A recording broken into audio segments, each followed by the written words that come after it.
Hey everyone, today I am going to run you through some quick start homeschooling curriculum. So if you find yourself unexpectedly or suddenly homeschooling for any reason, whether that be due to quarantine or due to an emergency at school, you have some resources that you can just get started with quickly.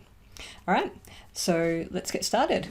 So if you haven't met me before, I'm Kelly George from Fearless Homeschool. I've got 5 children aged between 11 and 16 and they have never been to school. So we've homeschooled right from the very start. And today I'm going to show you the resources that we've used that have been, first of all, really easy for me.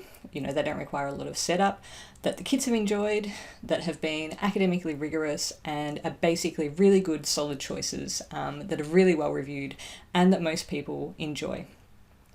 So I'm going to give you a couple of options for each, and I'm also going to mention whether some are better for temporary homeschoolers and some are better for people who think they might go 6 months or longer. So I'll go through the 8 key learning areas as they are in Australia. They're pretty similar worldwide, so you should be pretty right.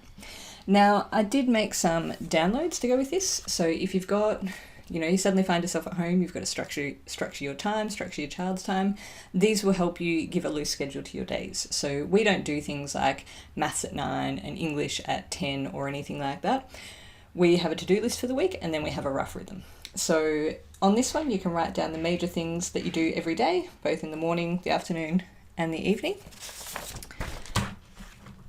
This one is a daily checklist that your kids can use. So you can put things down here, or you can get them to put things down here, such as 30 minutes of reading time, 2 pages of maths workbook, whatever you've got.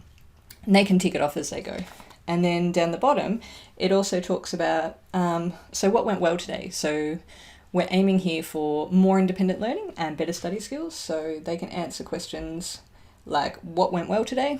And also what could be improved tomorrow. So that will help them to work out things like, okay, well, today I left my work right until the end of the day, and then when I did it, I was really tired and it took me longer, so I should do it earlier. This is just a general weekly overview, so you can just write down any big things that are happening on each day if you prefer to use this rather than the one that's divided up into morning, afternoon, and evening. So you can put things like work hours, appointments, other set things that you like to do on each day. This is a more flexible daily plan, so you can have your must-dos, your good-to-dos, and your fun-to-dos, so that will also help your kids to learn about prioritization. And the last one is just a daily rhythm. So if you have some fairly standard home days, or if you just want to jot this down in the morning, you can say, all right, well, in the morning we'll do these 3 things. In the afternoon we'll do these 3 things. And in the evening we'll do these. Okay. So again, they're pretty flexible, they're pretty loose, because in general, if you have a schedule that says we'll do this at 10 and this at 10:30, it falls apart. You get behind, you get really stressed. So it's just going to add more pressure to you. And I will also link to another video where I walk you through how we do our schedule in more detail. All right, so we'll start with maths, because maths is the subject that most people tend to really freak out about. Now, if you're just going to homeschool for a short while, or you're not really sure what you want to do when you get started, just get some workbooks. So we go to the op shops, thrift shops, whatever you call them, and we get just random workbooks in the kids' age group. They cost like 20 cents each. They've usually got 2 pages done, and then someone's gone, fine, they're not going to do them, and they get rid of them. So if you're not keen on that, then for Australia, we are quite different in maths. I would recommend targeting maths, which I don't have any of at the moment for primary school, and Excel workbooks for high school. So targeting maths is a bit more fun. When I asked my kids, they all said targeting maths was the best one. The Excel ones are a bit drier, but they're also pretty rigorous, and you can get a whole series. So you can cover anything that you need to do. So they're really, really good for going over basic skills and consolidating them and making sure that your kids really know them well. So if you want to homeschool longer term, if you want to get set up with a proper curriculum, we've got Maths UC from Maths Australia. So it comes with teacher book, parents book, video lessons on DVD, and you get a big box of manipulatives. So it's really good. It's multi-sensory. So you get to, the kids get to see the manipulatives, they get to write it. There's a lot of verbal work, and the video lessons are really good too, especially if you're not that great at maths yourself and you're not very confident in teaching it. You actually have a teacher on the DVD going through everything. I watch it with my kids and then we go and do the workbook. So nice and straightforward, doesn't require a lot of preparation. All right, so apart from that for maths, just supplement it with games. And activities. So lots of people always say cooking. Cooking's great for fractions. You have games like Uno.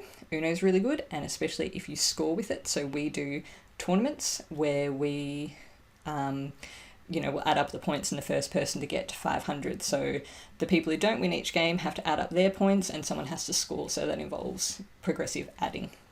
So that's really good. Monopoly is another one that is great that most people have in their cupboards. So Monopoly is base 10, all the sides are 10 squares long. You've got to add up the dice, you've got to do a lot of money, a lot of addition and subtraction, a lot of mental math skills. So yeah, do some workbooks, play some games, do some everyday life stuff, and you're pretty well covered. Now, next up is English or language arts, whatever you call it. So I'm going to start off here by saying that the best thing you can do is to read good books and talk about them. So I've got a couple of our favourites if you're not quite sure where to start. So for very young kids, or probably up until about the age of 8 or 10 really, The Big Book of Tashi. It would also be great for older kids who are struggling with reading skills because the stories are quite interesting. But the language is basic. So, they won't make your kids feel like a dummy, like, Cat on the Hat phonics sort of books might. So these are really great to read aloud. My youngest son in particular loved it. This is his book. And when he got it, he wasn't reading a great deal. He's always been very active, so he didn't want to sit down long enough to read a lot of books. He read this book 6 times in a row. So he would just start at the start, he'd get to the end, and then he'd turn to the front and he would read it through again. So I can definitely highly recommend that. Now, next up in the read alouds and quality books is the Little House series. So the books are much better than the TV series, and they are about a family in the United States in the 1870s and later, I think. So they just go through daily life, and again, the language is quite simple, but it's not dumbed down. It doesn't feel like you're reading a baby book. So they're good for beginning readers. They're good for you to read aloud if you're not that confident in your read aloud skills. So I asked my kids and they said, if you just have to read one, then read Farmer Boy. So that is actually the story of Laura Ingalls Wilder's husband that she wrote of his growing up. And they said that one was a bit better because he was a boy, so he got to do more interesting things. It wasn't all cooking and housework, which was interesting, but he also got to do the animals and, go out and do the more adventurous things. Now, apart from that, the other first book of Laura's life is Little House in the Big Woods. So yeah, can't recommend these highly enough. They're a huge box set. I've read all of them out loud to my kids at least 3 times, and they've all read the series to themselves as well. Okay, and finally, if you've got teenagers who are like, Mum, I don't want to read those baby books. My oldest daughter, Gabrielle, she found these recently and she read aloud the series of 3 to us, and they were the sort of books that we were saying at the end of every chapter, no, don't stop, please read us more. And they're really good. So they're a young adult dystopian novel, and it starts off with the perfect world where there's no illness and there's no death, but people called scythes are responsible for gleaning people or killing people to stop overpopulation problems. And then, of course, things don't really work out the way they planned and the perfect world ends up not so perfect. But yeah, they're really good. Heaps of moral and ethical issues, commentary on society, all sorts of things. So I can highly recommend those ones. All right, so if you've got the great books in place, which, if you read things like that and if you go to your library, all of that kind of stuff, you can get under control pretty quickly. Now we'll go have a look at the more formal stuff. So if you're learning to read, or if your kids are learning to read, Stairway to Reading is a great choice. It is free. I have the link to that on a post on my site, so I will link to that. I will link to all of these things in the blog post associated with this video so that you can find them easily. So this is a remedial reading program, but I've used it from the start for my kids and it's pretty good. It's gotten all of them to independent reader stage. One of them is not quite there yet, but you know, there's some other issues there. So yeah, all you've got to do is print it out, follow the instructions, and you're done. Really easy and free. If you want to go a bit deeper than that, for spelling, I would recommend All About Spelling. So it's like Matthew C in that it's multi-sensory. You get flashcards, you get letter tiles, you get all kinds of stuff. And it's also scripted. So if you haven't had a look at homeschool curriculum before, a lot of it is scripted. So what that means is that you get a teacher book and you just read that out.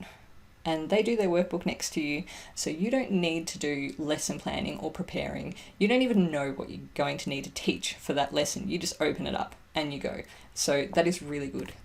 I'm not into doing a whole heap of preparation. I'll do some photocopying and that's about it.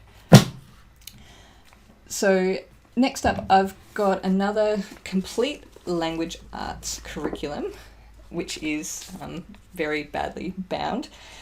It's called Grammar Galaxy and it's story-based. So it was written by a homeschool mum and she wanted to make all of her stuff more interesting. So each chapter has a story about a family in another galaxy on another planet and the battles they fight with what's he called again? Grammar Goblin, Grammar Gremlin, something like that. I should know, I did a lesson of this morning. So we did the first one of these a while ago when we settled down in this house the other week. My 11-year-old son, Forrest, actually said, "Mum, now we're in a house, we can do Grammar Galaxy again." And I thought, if you're that keen, I will go and print that out for you today and get it set up. And I did. So yeah, it's fun, it's enjoyable. And if you go through all of the levels, then it is complete language arts. So it covers with spelling, vocabulary, all sorts of stuff. All right, and finally, if you just want something that focuses mainly on grammar, it also has some poem memorization and narration and dictation and stuff in it. First Language Lessons is another great choice. So it does sentence diagramming and all sorts of fancy old-fashioned kind of stuff. Again, it's scripted, so you have a teacher's book, you have a student workbook, and you just work through each lesson by lesson. I had no idea of anything to do with grammar. But I worked through it with my kids and I could actually tell that it improved my university essay writing as I was doing it. So this one gets a big tick from me. Also too, with all of these resources, most of them are printable PDFs. So they're the sort of thing that you can buy relatively cheaply. You don't have to wait for it to be shipped out and you can just print it out or you can read it off a tablet. All right. So I think that's about it for English. Of course, you can do other things. You can play games. We quite like writing prompts and timed writing. So we'll have a writing prompt and we'll say, all right, you've got 10 minutes to write a story about that. And we'll write as fast as we can. And then we just read the parts of the story. And they're generally pretty ridiculous, but we have a lot of fun. So that is the main thing, keeping it interesting. So next up is science. I don't have anything to show you for the first part of this. Mystery Science is fantastic. It is online and it is a video lesson. You get printables and you get other extension ideas. It is written for the classroom, but it is really well suited for homeschooling families as well. As I record this, they're also giving a lot of their lessons, making a lot of their lessons open for free for people who are isolated because of school closures. So I'll link to that. There is also a sister site to that one called Mystery Doug, and that's where he answers a question each week from someone someone who videos their question and sends it in, and they are also really good. So they will say that they're aimed at younger children, but even my teenagers will come and watch them, and we generally all learn something from them. So they're really good. They only take about 5, 10, maybe 15 minutes, and yeah, again, no preparation from you. You can just sit and watch it and it's done. Okay, you can do basic science experiments in your kitchen. I have a list of really easy ones on my site that I will link to. So they can be as simple as things like baking soda and vinegar volcanoes. You know, just doing some basic hands-on stuff that gets you out of your seat, away from the bookwork, and get some good hands-on experience.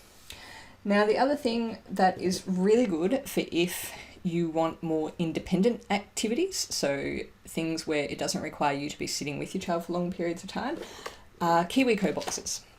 So these are subscription boxes and they're generally science and technology based, but they do have some art and craft ones as well. So this is a Tinker Crate. So this is for ages 9+. So in each box you get things like the instructions. This one is for a spin art machine. So you get the instructions, you get a little zine with more information about the topic they're talking about, so spinning in this case, and you get all the parts you need to make the project, which is generally pretty interesting. They take a little while to make, and when you make them you can also alter them and play around with them in different ways. They give us a lot of entertainment. So the other one is for older kids, so these are really good for teenagers. This is a Eureka Crate. It says 14+. So this one is for a perpetual calendar. So these are a bit more complicated, they have more pieces, they have more complex scientific concepts in them. As you can see, there's a lot in this. So I imagine it would take most kids a couple of hours to build this, and then you've got all of the experimentation and the further learning and all the other stuff that goes with it. So they're really good. They're having a sale at the moment. I will give you the coupon codes for that as well. And apart from that, for science, just get outside, make yourself a garden, keep pets, cook. You know, science is everywhere, and the more hands-on direct experience that your kids can get with the world, the more they will understand the scientific concepts and theory when they learn it. Okay, so next area in Australia is called Humanities and Social Sciences, and it's basically history and geography mostly.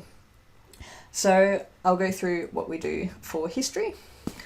So I would recommend that everyone have this Story of the World, even if your kids go to school, because it is fantastic.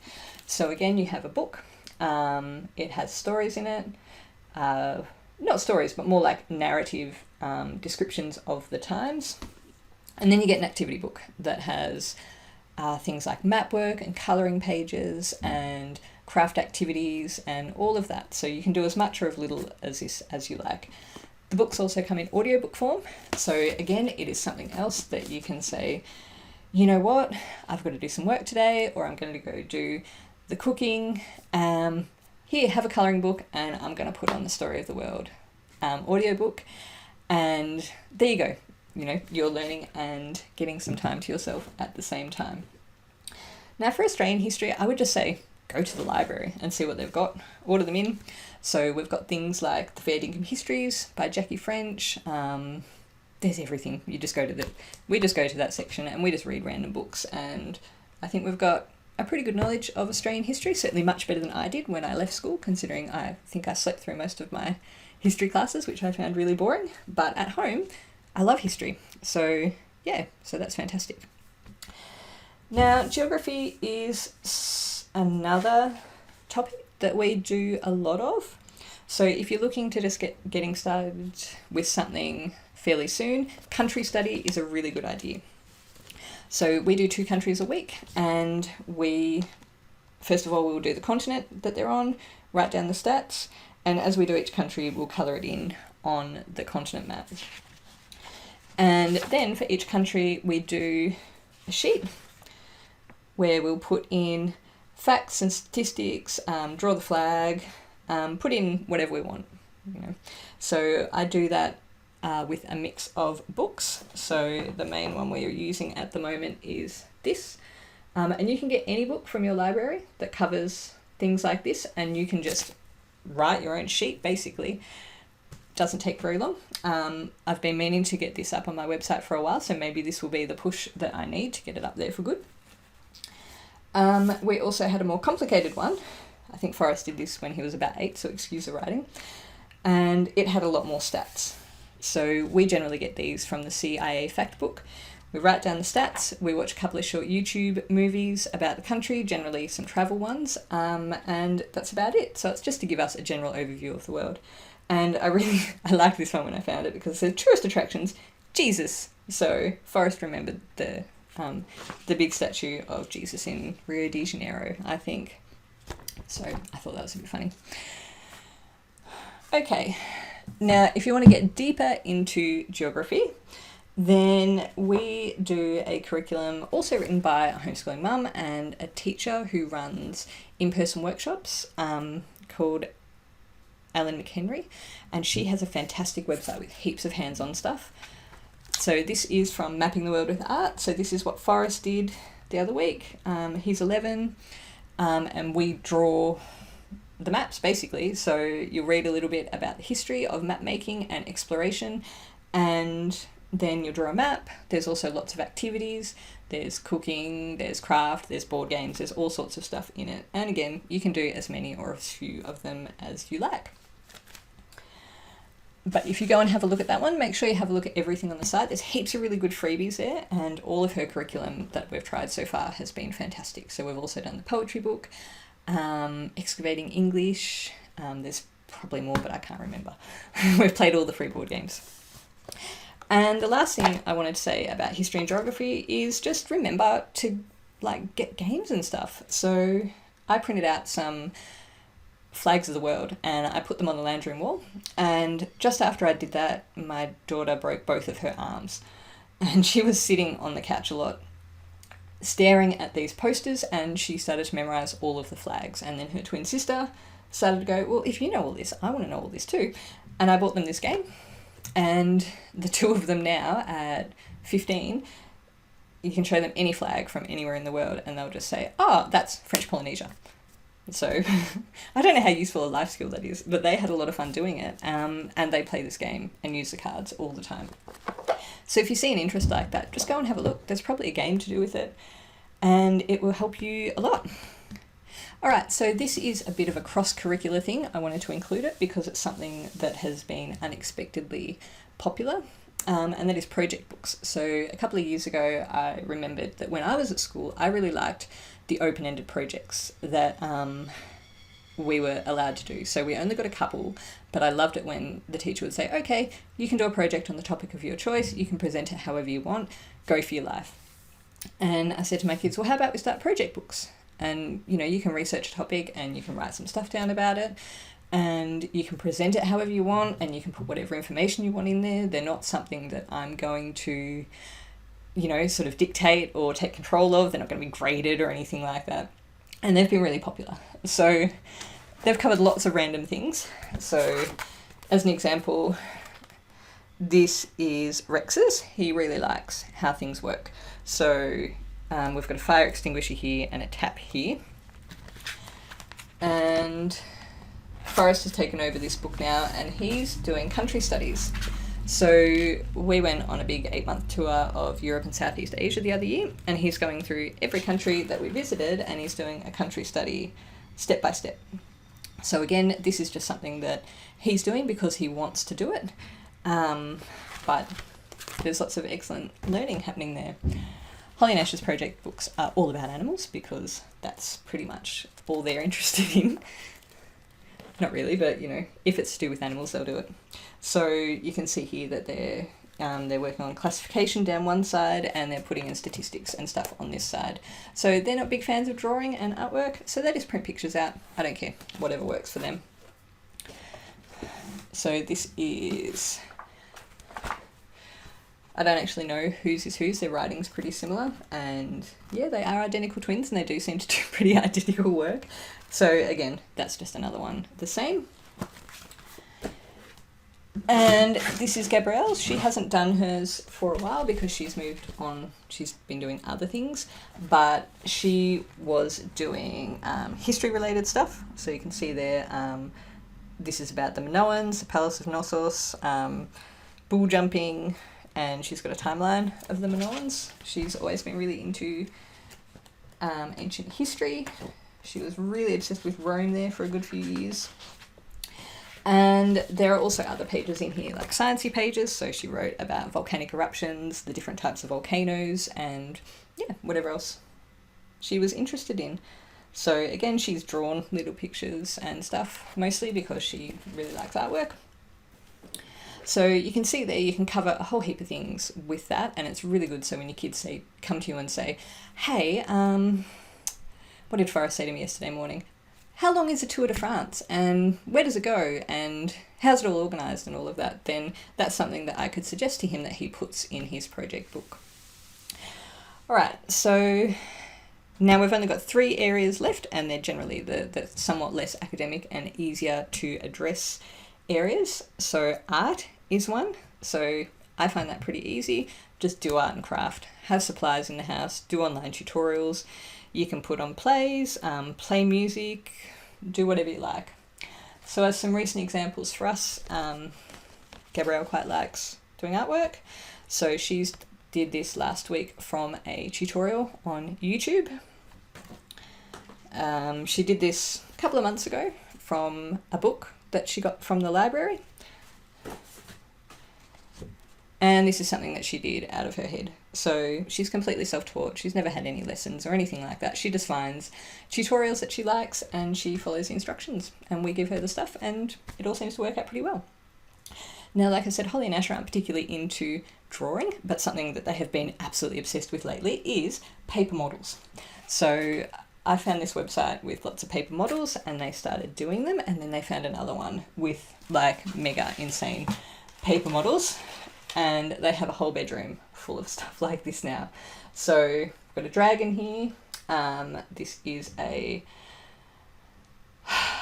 phoenix. I just went completely blank there.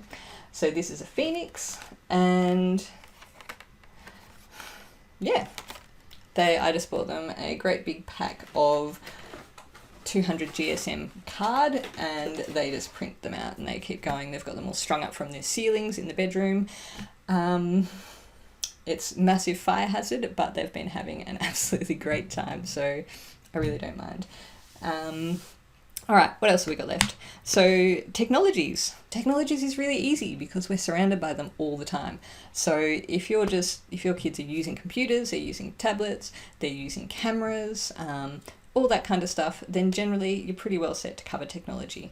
You can come up with something specific that you want them to learn, like maybe you want them to learn spreadsheets or how to format Word documents or something like that, and there are so many free online resources about that.